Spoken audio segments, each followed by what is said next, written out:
পর্যটকদের নিরাপত্তা সুনিশ্চিত করতে পুরুলিয়া জেলার জয়চণ্ডী পাহাড়ে ওঠার সিঁড়ির পাশে বসানো হলো স্টিলের রেলিং। এই রেলিং বসানোর ফলে পর্যটকরা সহজে এবং নিরাপদে এখন পাহাড়ে ওঠানামা করতে পারছেন।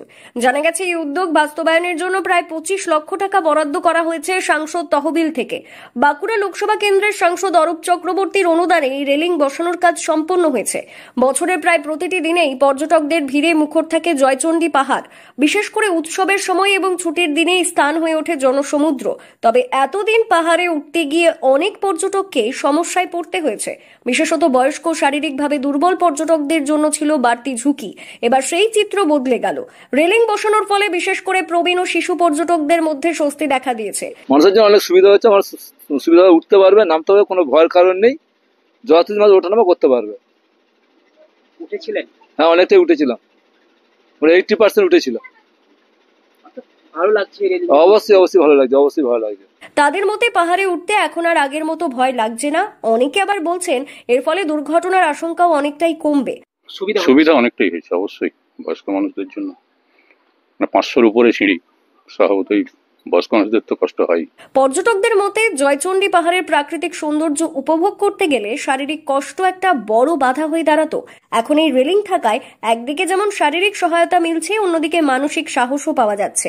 পর্যটকদের জন্য অনেকটা সুবিধা হয়েছে। উঠেছিলেন উপর? 80% উঠেছি, 20% উঠতে পারিনি, বয়স হয়ে গেছে। অনেকটাই নিরাপত্তা সুনিশ্চিত করা হলো। নিরাপত্তা সুনিশ্চিত খুবই ভালো। রঘুনাথপুর পৌরসভার চেয়ারম্যান তরুণী বাউরি জানান, পর্যটকদের সুবিধার্থে জয়চণ্ডী পাহাড়ে আরো নানান পরিকল্পনা নেওয়া হচ্ছে। পাহাড়কে ঘিরে পর্যটন পরিকাঠামোর উন্নয়নে বিশেষ জোর দেওয়া হচ্ছে। দেখুন, এটার অবদান আমাদের পুরাটাই আমাদের বাঁকুড়া লোকসভার আমাদের এমপি সম্মানীয় অরূপ চক্রবর্তী মহাশয়। তিনি আমাদের জয়চণ্ডী পাহাড় পর্যটন মেলাতে এসেছিলেন। তাকে আমরা আমন্ত্রণ করে মেলা উদ্বোধন করার জন্য ডেকেছিলাম।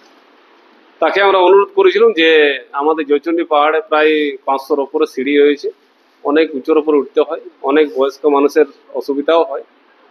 তো আমরা ওনাকে বলেছিলাম কমিটির পক্ষ থেকে যে আমাদের এখানে অনেক দূর দূর থেকে লোক আসে, তো এটা উঠার একটা বিশাল সমস্যা। এখানে যদি একটা রেলিং হয়ে যায় তাহলে মানুষ, যারা বয়স্ক মানুষ উঠার ইচ্ছা থাকে, হয়তো উঠতে পারে না। সেক্ষেত্রে রেলিংটা আমরা তাকে বলি। তিনি মঞ্চে দাঁড়িয়েই কথা দিয়েছিলেন যে ঠিক আছে, তাহলে রেলিংটা আমি করে দেবো। তাই প্রথমে আমরা এমপি সাহেবকে ধন্যবাদ জানাচ্ছি রঘুনাথপুর পৌরবাসীর পক্ষ থেকে, এবং পৌরসভার পক্ষ থেকেও আমরা দাদাকে আন্তরিকভাবে ধন্যবাদ জানাচ্ছি। বিভিন্ন রকম ওখানে পার্কের আমরা একটা প্রপোজাল দিয়েছি যে দুটো ছোট ছোট পাহাড় আছে, দুটো পাহাড়কে নিয়ে আমরা পার্ক করার একটা পরিকল্পনা নিয়েছি। যেহেতু প্রচুর টুরিস্ট আসে ঘোরার জন্য এখানে, তো ঘোরার মতো জায়গা নেই, এগুলো আমরা পার্কের একটা এস্টিমেট নিয়েছি। এখনো পর্যন্ত ডিপিআরটা অ্যাপ্রুভাল পাইনি, তবে আশা করি পেয়ে যাবো। পেয়ে গেলে আমরা কাজগুলো শুরু করব। জয়চণ্ডী পাহাড়ে ওঠানামার জন্য রেলিং এর এই বিশেষ সুবিধে পাহাড় ভ্রমণে আসা পর্যটকদের জন্য চলাচলকে করেছে আরো নিরাপদ। নিরাপত্তা ও আরামের এই নতুন সংযোজন পর্যটকদের মনে এনে দিয়েছে স্বস্তি।